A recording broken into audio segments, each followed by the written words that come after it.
Hi there, I'm Lillian. Welcome to my channel.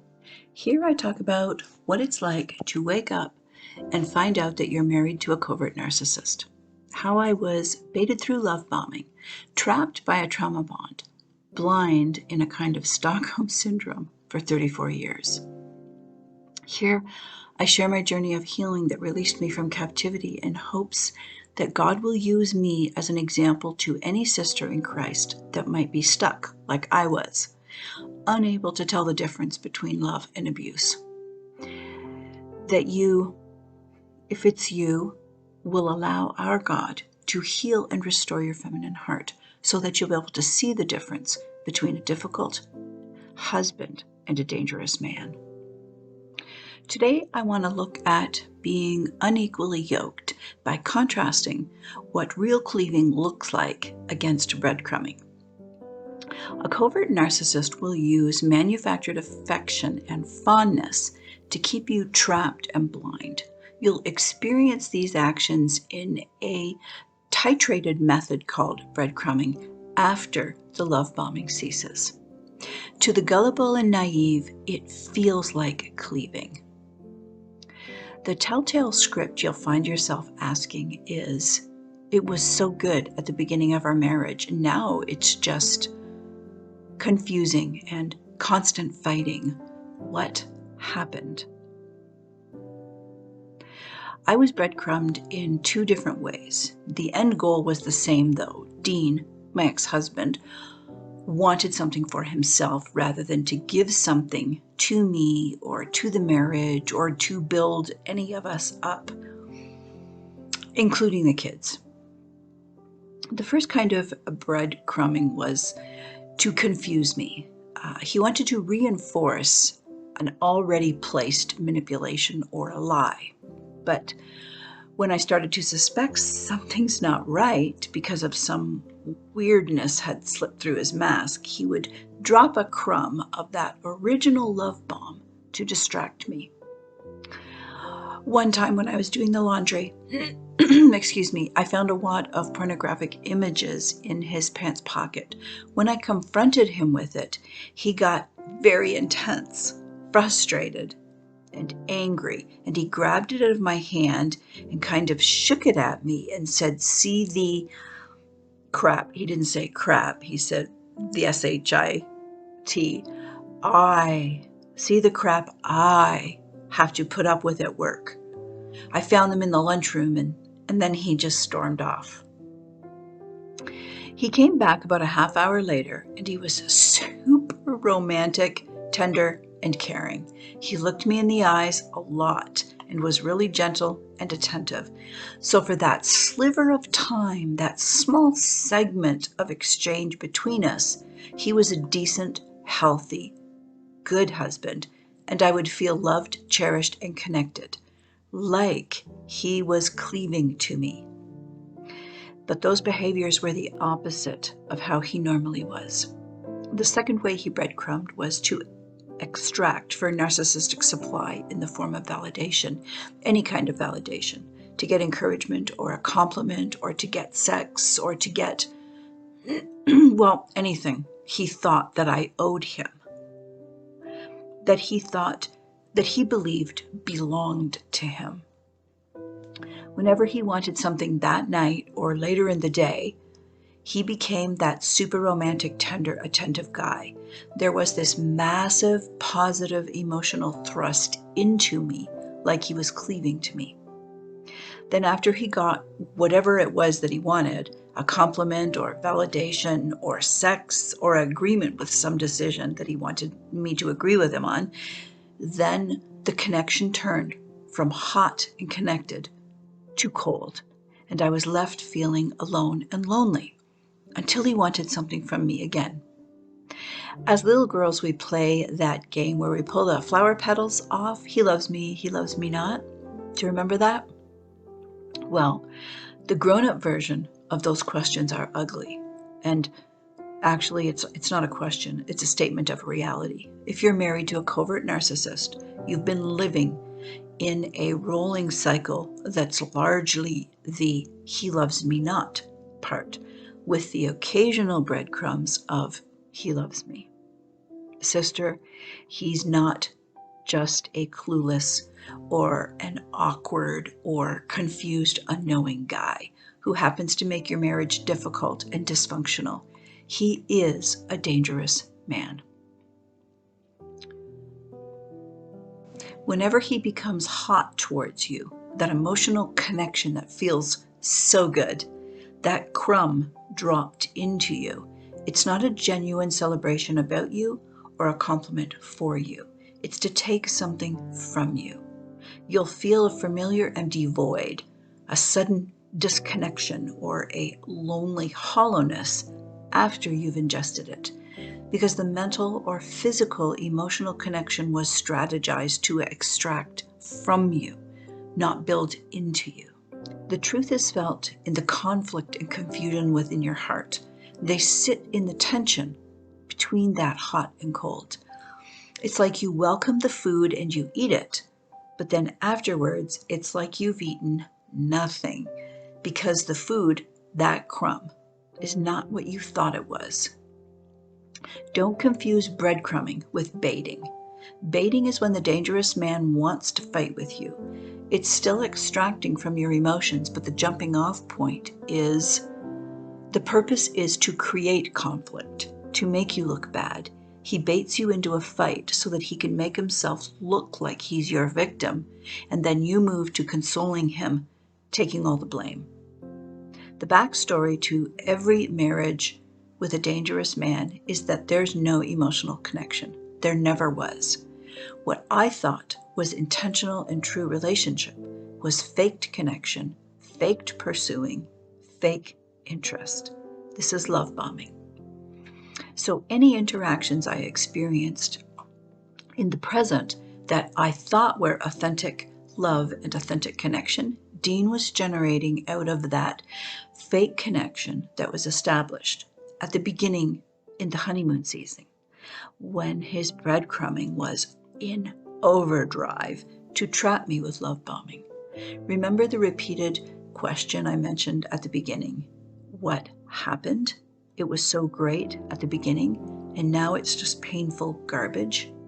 The answer is that marriage should never be dangerous. Sometimes hard, yes. Sometimes difficult and dysfunctional, yes. Sometimes even painful, yes. But never not safe for you. The answer is that if you're finding it increasingly difficult to hang on to your femininity, dignity, and civility in that relationship, you're married to a wolf and he's breadcrumbing, not cleaving to you.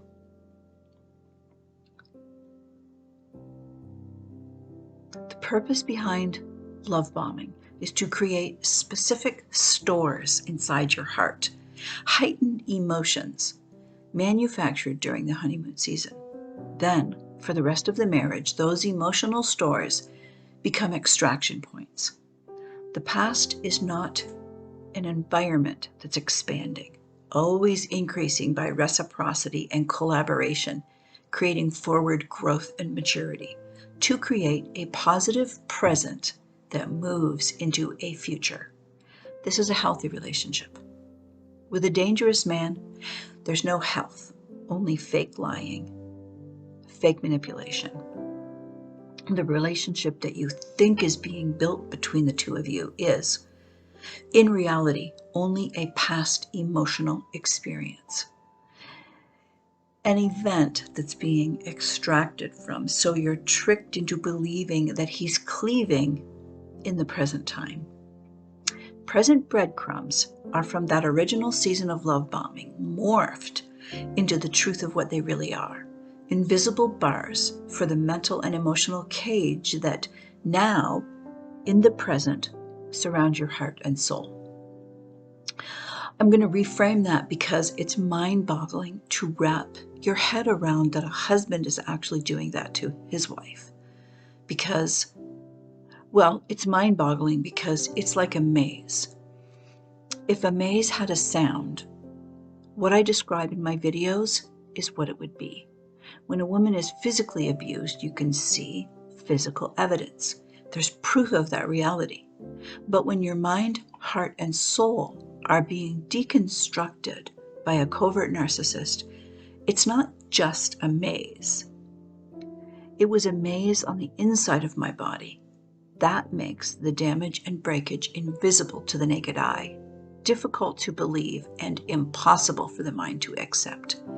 The tactics and strategies of covert abuse are intentionally and purposefully mind-boggling. In the beginning, you've got love bombing. You're bombarded with the breadcrumbs, but there's so much you can't tell. It's being rapidly fired at you, right? At you, not to you or for you, that it appears like you're in an environment of love and cleaving. Then the morphing starts to happen, and all the gooey, wooey, intentional relationship and love reverse pixelates.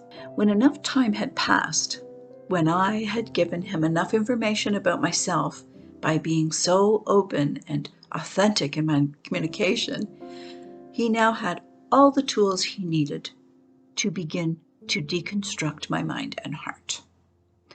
When you're married to a dysfunctional husband, open and honest communication done well in your feminine embodiment enhances the one flesh relationship.